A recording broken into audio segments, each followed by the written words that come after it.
Hi there, and welcome back to the Energy Sector Heroes podcast. My name is Michelle Fraser, and every week I will speak with incredible people who share their lessons, experiences, and stories from their time spent in the energy sector. Hi there, and welcome back again to this week's episode. If you're new to the show, then please take a second to subscribe and even consider sharing the show with just one other person. This week I am joined by Brenda Hector. Brenda is a business growth specialist at ActionCOACH and also a board member at Business Beats Cancer Aberdeen, which I'm actually quite excited about, actually. Brenda, would you like to introduce yourself, please? Yeah, thank you very much, Michelle. Thank you for having me on. Yes, as you said, I'm a business growth specialist with ActionCOACH. So I'm a franchisee of ActionCOACH, and I help business owners all over Scotland to grow their business, to make more money, work less hours, get better results from their team, and basically be less stressed in business. Okay, so you're a franchisee. How does that work, actually? ActionCOACH is a global company, and then we've got a master licensee in the UK. So there's about 200 of us in the UK, and I get to use the ActionCOACH name and the ActionCOACH toolkit to coach my clients, and in return I pay them some money. Okay. But my clients buy me as a coach, I suppose, with the ActionCOACH toolkit there to support them. No, that sounds amazing. And I'm sure they get a lot of value out of your coaching. So what made you go into this type of career? I've had a very varied career, actually. I started my career in science. I've got a PhD in animal nutrition, and I worked in research. I worked at, it was the Macaulay Institute back then. It's now the James Hutton Institute in Aberdeen. And I loved that job, really enjoyed it. But there were always cutbacks in funding. So one year it was my turn. I was made redundant. I had 2-year-old twins at the time. So there are worse times to be sent home, if you like. So I went home, had another child, and looked at what I could do. So I did some direct selling, the Pampered Chef, if anybody's familiar with that. I did some child minding, but other people's kids, turned out that wasn't for me. And I ended up getting a job in the subsea industry, which obviously, we're Aberdeen, that's where lots of the jobs are. So I worked for a company that was supplied underwater cameras and lights to ROVs and divers and inspection and stuff like that. So that was great. It was a really nice entrepreneurial company. 2 guys that started it from a dining room table and built it up to 50 staff. And then that company was sold in February 2015, so just as the oil crash was coming. Perfect timing for them, less great timing for us as staff members. You know, with the crash came lots of redundancies. I survived 2 rounds of redundancies and just decided that it wasn't for me. Working for an American conglomerate, it's a very different culture. It's not what I was enjoying. I'd really liked the entrepreneurial environment working for Steve and Mike. So I took a jump and went to Robert Gordon University and did an MBA. And I thought, I'll have my own business, but I didn't know what I was going to do. Didn't come up with lots of ideas, but never the right idea. So I was looking for franchises, thinking I'll buy a business that's designed, if you like, and ActionCOACH dropped into my inbox. So it kind of made sense. My sales and marketing experience from that company and my scientific background, and we'd run a wedding car business as a sideline for 12 years as well. So yeah, just kind of pulled all my experiences into something that I could do and make a difference.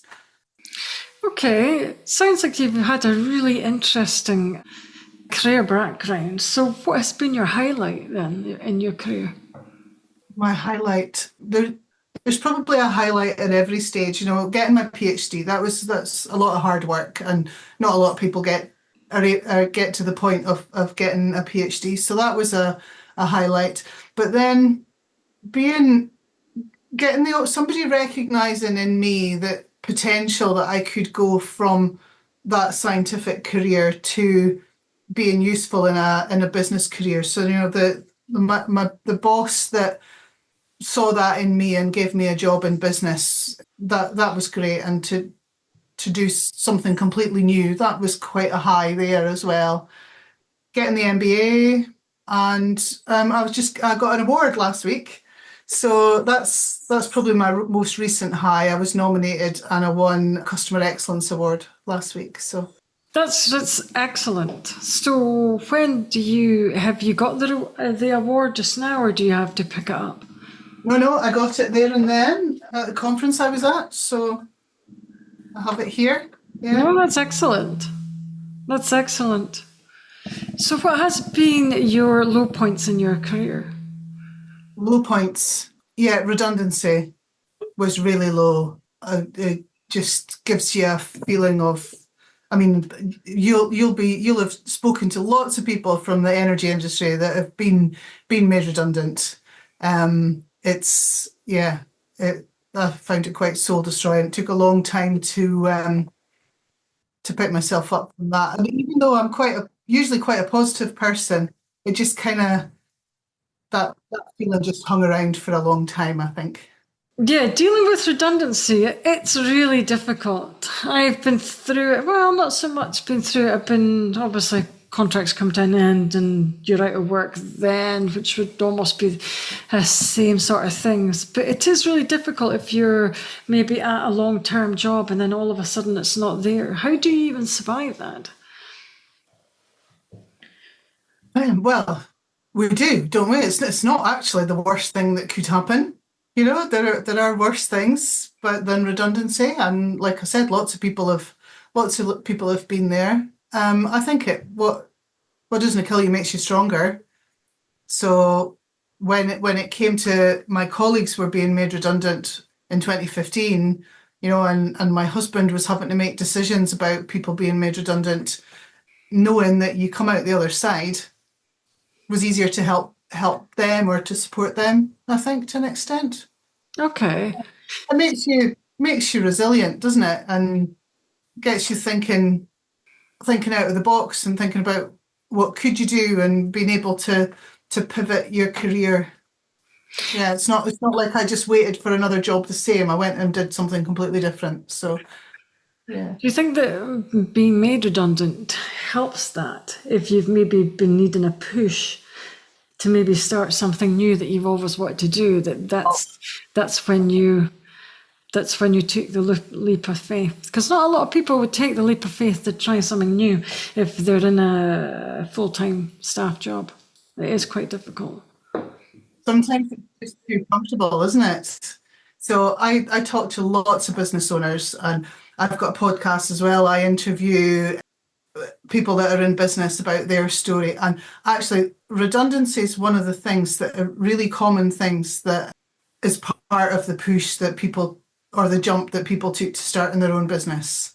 Either I was made redundant and I didn't know what I was going to do, or I had this idea in my head and the opportunity came to take a redundancy package, and that gave a comfort blanket. So off they went and started their own business. So yeah, I think actually in a lot of cases it's a really positive thing long term.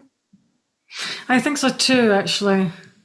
I think so too. It's probably why I like contracting for just now. I think because you're never there. You're there long, but then you always get the chance to leave and then do something totally different. I think it's one of the reasons why I like it so much, with the flexibility.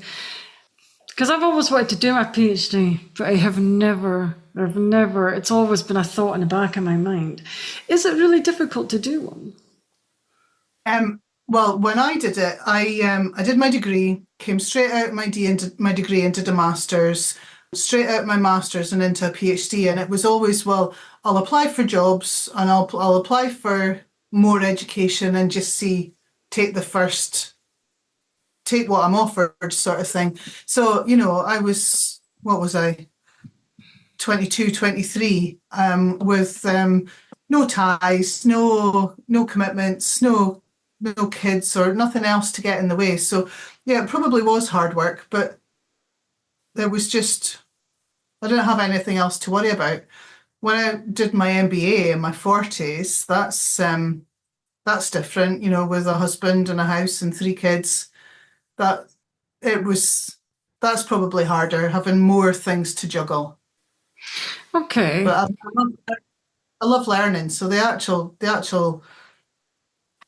actual courses and the research and everything, that I don't find that so hard. But that's maybe just my personality style. Okay. Do you think that your PhD has helped you in your career? Probably, even though it's not relevant to what I've been doing for the last, God, 18 years, there's still lots of transferable skills. The perseverance, resilience, the sort of analytical, looking deeper than just the surface, even presentation skills and how to use Excel and stuff like that I learned through the PhD has probably helped me, yes. And then having those letters after my name, I'm not sure. I think some people aren't impressed by degrees. They think that academia is a bit of a waste of time. So I'm not sure, to be honest. Okay. It's quite an unusual thing. Oh, yeah, okay, I've never heard that before because a lot of people put a lot of stance on having a PhD, especially the higher up the career ladder you go. There's been quite a few senior managers that I've interviewed, and they have all PhDs. All, Uh-huh. yeah. And why did they decide to do that? I think more or less, I think it was the same sort of decision that you had. I think a couple of the guys were saying that they were applying for jobs and then they were applying for further education, PhDs, and maybe the job market wasn't so good at the time, so they took the PhD rather than plugging away at getting work, which might not have ever happened for them at that point. So they got PhDs instead, which is quite wise as well. It is a wise move to do that, I would have thought. Yeah, if you can. Yeah. It brings quite a bit of ridicule. Goodness, that Brenda, she's like addicted to being a student. Is she ever going to get a proper job? That sort of, you know, You think and so? here I am working for myself. So no, not going to get a proper job. Did you never think about going into teaching then? Because I think you need a. Do you not need a PhD or something to start teaching? No, not teaching. Maybe Or maybe would lecturing? lecturing. Yeah. Yeah, yeah, yeah. I wouldn't mind being a lecturer. Quite like that. Maybe another. If I'm going to have another career change, that's where I'd go. You don't think you would do it part time? I could do. I don't know. I hadn't really thought about it.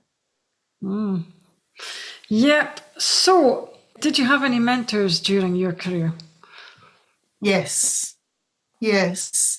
Less so in the science, but when I worked in the subsea industry, the boss that took me on, the first role in business after leaving research.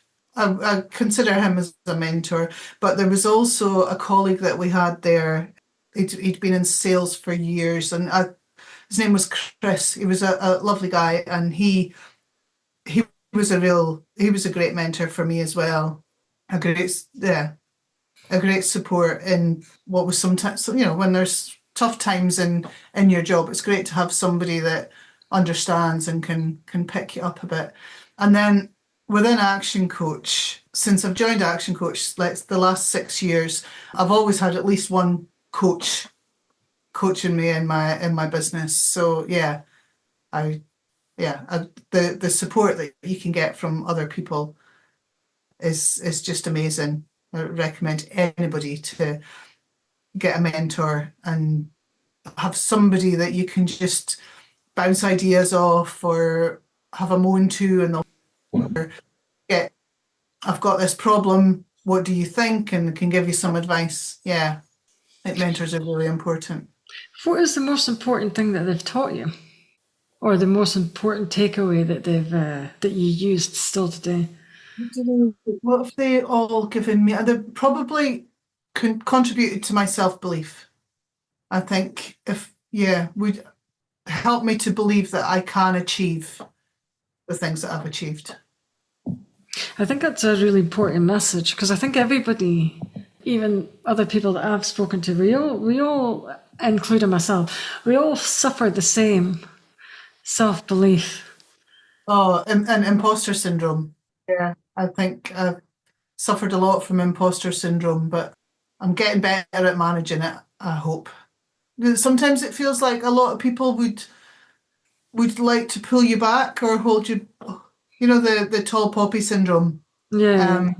Would like to cut you back if you dare to be different or do something different from the norm. So yeah, a mentor's really good at helping you to ignore those kind of thoughts or It is, and that's what I was gonna say. It is quite strange how we all feel like this, and I think the higher up what I've taken away from interviewing other people is the higher up the career ladder you go, I think the worse it gets. Because I think sometimes you think you just do you deserve to be there? You're there, but you're thinking, am I going to get found out? Maybe. Yeah. And I don't think that ever goes away. I just think you get used to managing it. It's how you see yourself could be so different from how other people see you. That is very true. I can relate to that 1,000,000%. Yep. Yeah. So, what do you find challenging in your current career? I find challenging. Being in business on your own is lonely. So yeah, just me in my wee office here. I don't have, well, I do to an extent. I do have colleagues within ActionCOACH or whatever, but yeah, being in business is lonely. And selling. Anybody who gets into business thinks that they get into business to provide their to sell their product or to provide the product or service. But you don't get into business thinking that you have most of what you do is going to be selling. So yeah, this finding customers, that's probably the hardest part. I think so as well. I think everybody thinks that you are successful and everything else just falls into place quite simply, but it sometimes isn't even the case. You still have to hustle away, I think. You always have to be looking for customers because they come and they go. They're not, one or two customers will drop off, and you need to be finding new customers. And yeah, sometimes the market's not as easy as others. We've been through all the COVID and the lockdowns and everything, and cost of living crisis. It's But I sometimes thought, but I thought business coaches might have been busier during COVID, because I think a lot of people were more willing to take risks and to jump into something new. At the very beginning, it was, everybody was in panic mode, and I think everybody just shut down. So yeah, we lost some clients, and others needed extra support or were worried about their cash flow, so they couldn't pay as much. But as we started to come out of COVID, there'd been monetary support from the government, and people were looking at doing things differently, and that's it. It really picked up as things were improving, as things were opening up. But yeah, in the early days, the early few weeks, it was, yeah, everybody was in a panic, weren't they? I think so. Do you think it was harder to sustain your business during COVID, and how did you cope with that? We got amazing support from ActionCOACH UK actually, and ActionCOACH Global. So what we did is we just did lots and lots of marketing, and shared everything that we could that would help businesses through that really tough time. So we were doing free seminars and free coaching sessions, and it it did a lot to raise our profile actually. Yeah, just it's a tough time. If you can't coach, then just do marketing, and it really paid off. So yeah, that's actually a good reflection of things to say to my clients. Actually, if just double down on the marketing and it will pay off. Do you think it does though? Well, you try not what don't do any marketing and see where that gets you. No, I suppose. Point taken, actually. Yeah, I think so. I think your marketing is the most important thing that you could do. Self-branding, yes. Mhm. Yep. It's interesting. Yeah. I was talking about the oil and crash, 2015, and a lot of that's where a lot of businesses were looking to save costs Mm. by, cutting back on their marketing. And I think that's a false economy. It's a short term fix that's going to cause a longer term problem. I think more companies are advertising today than ever before. I think so.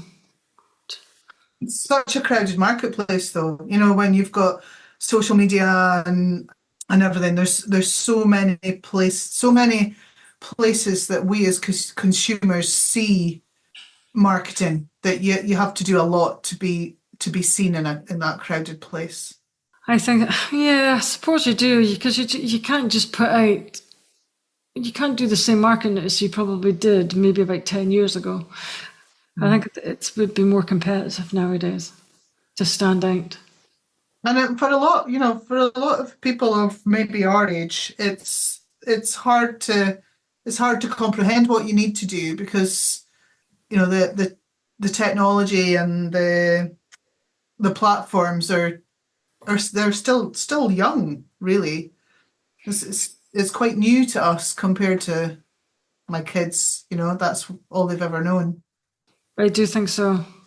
I think social media has probably changed everything how we work nowadays.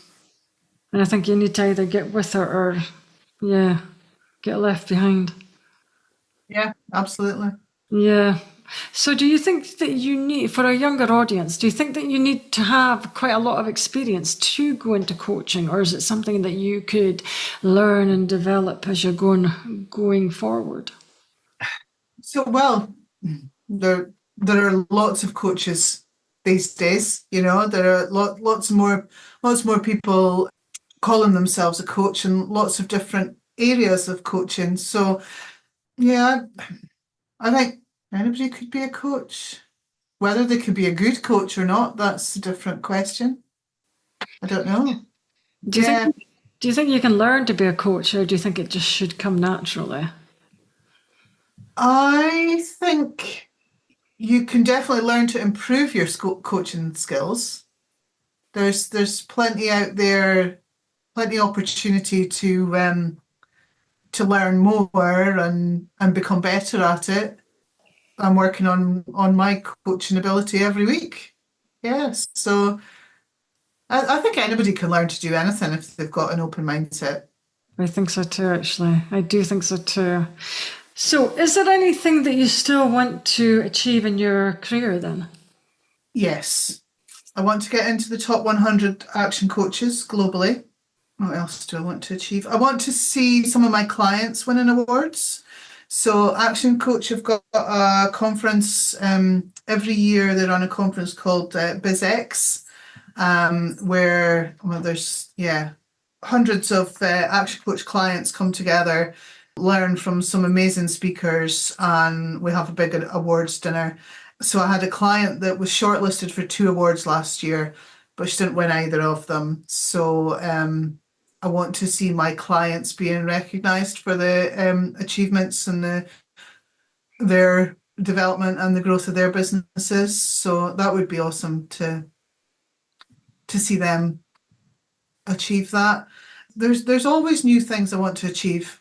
The more that your business progresses, the horizon moves, and there's always new goals to aim for. So yeah, when I get into the top 100, then there'll be something else that I want to aim for, I'm sure. I think so too. So do you actually see yourself as successful then? Because it could be hard. It's Everybody's definition of success is different. mm, And if I thought I was successful, then what would I do? That success is just on the horizon, isn't it? It's just another, as long as I'm progressing, that's just that's a win, I suppose. But am I successful? Well, that sounds like there's a destination. There's an end point. I don't think there's an end point.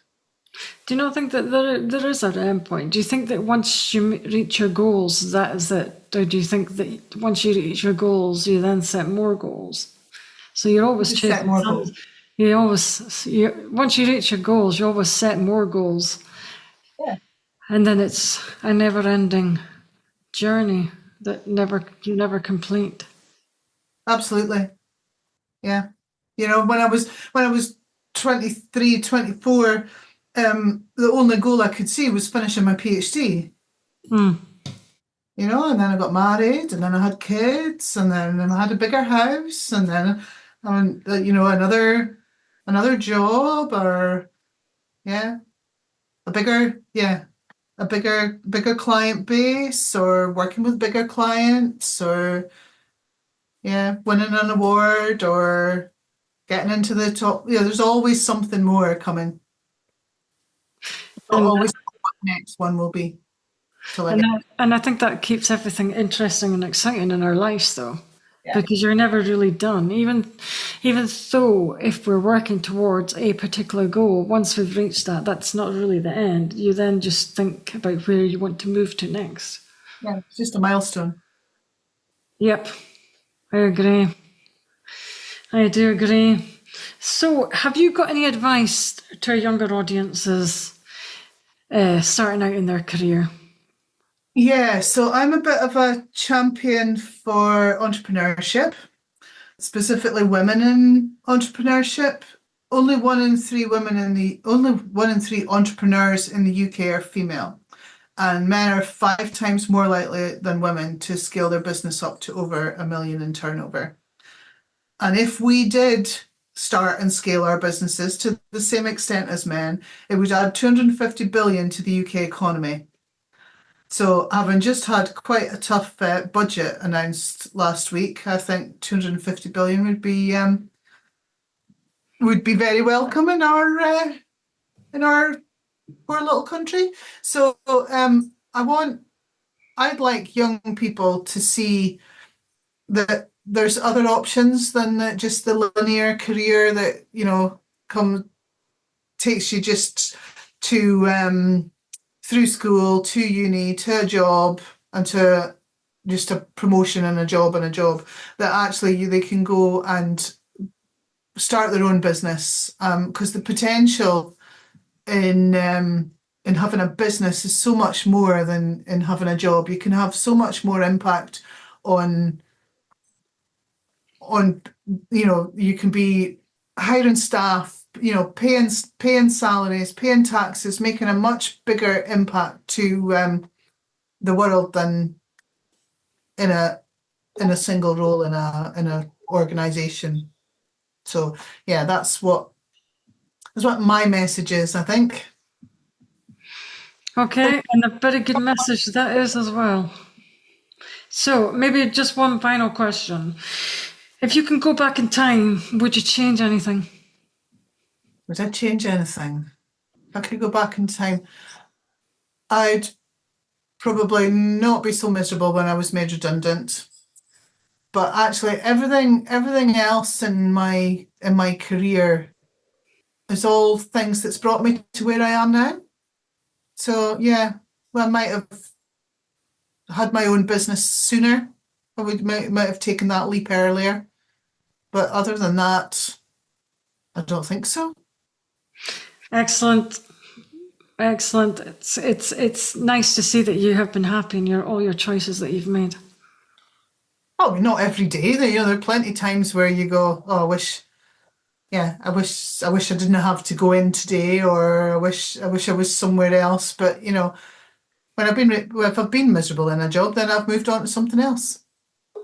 I think that's the hardest part as well, because not a lot of people do. Or a lot of people stay where they're not happy, definitely. Yeah. So I think you've made a brave move just to even do that. Because there's a lot, I would think that would be, that weren't happy, that stay where they are, just because it's familiar. So I was, if we've got time, I'll just, something that somebody shared with me just the other day, and I shared it in a coaching session. It's about decisions that you make. Mm-hmm. So some decisions are hat decisions, some are hair decisions, and others are tattoos. So you just maybe decide to wear a different hat today. If you don't like it, then you can just take it off, or you can change it. If you make a decision stuck with for a bit longer, like a haircut, well, it's not the end of the world, because it'll grow out, or it's you're stuck with it for a few weeks, but other than that, it's not a long-term decision. And then there's some decisions that are tattoo decisions. So if you're going to get something that's going to be on your skin forever, you put a bit more thought into making that change. I think a job decision, it's not a tattoo decision. It's maybe a bit more than a hat decision, but it's not. If you move and it's not the right decision, then you can change, make a different decision. I think so. I was going to ask you, do you ever think that the grass is greener than on the other side? Sometimes it's not. The grass is greener where you water it. So if you got to put the work in where you are as well. You can't just expect the grass to grow for you, I think. It's actually a really good answer, actually. And I'm going to leave it there, because on that note, because I really like that. So that's all the questions I have today. I'd like to thank Brenda for your time. That brings us to the end of another episode. Thanks for listening, and see you next week. That brings us to the end of another episode. Thanks for listening. If you enjoyed the show, I'd like to gently encourage you to leave a 5-star rating wherever you listen to podcasts, and share the show with another person. You can also follow me on LinkedIn or via my website, www.michellefraserconsultancy.com. Thanks again for listening, and see you next week.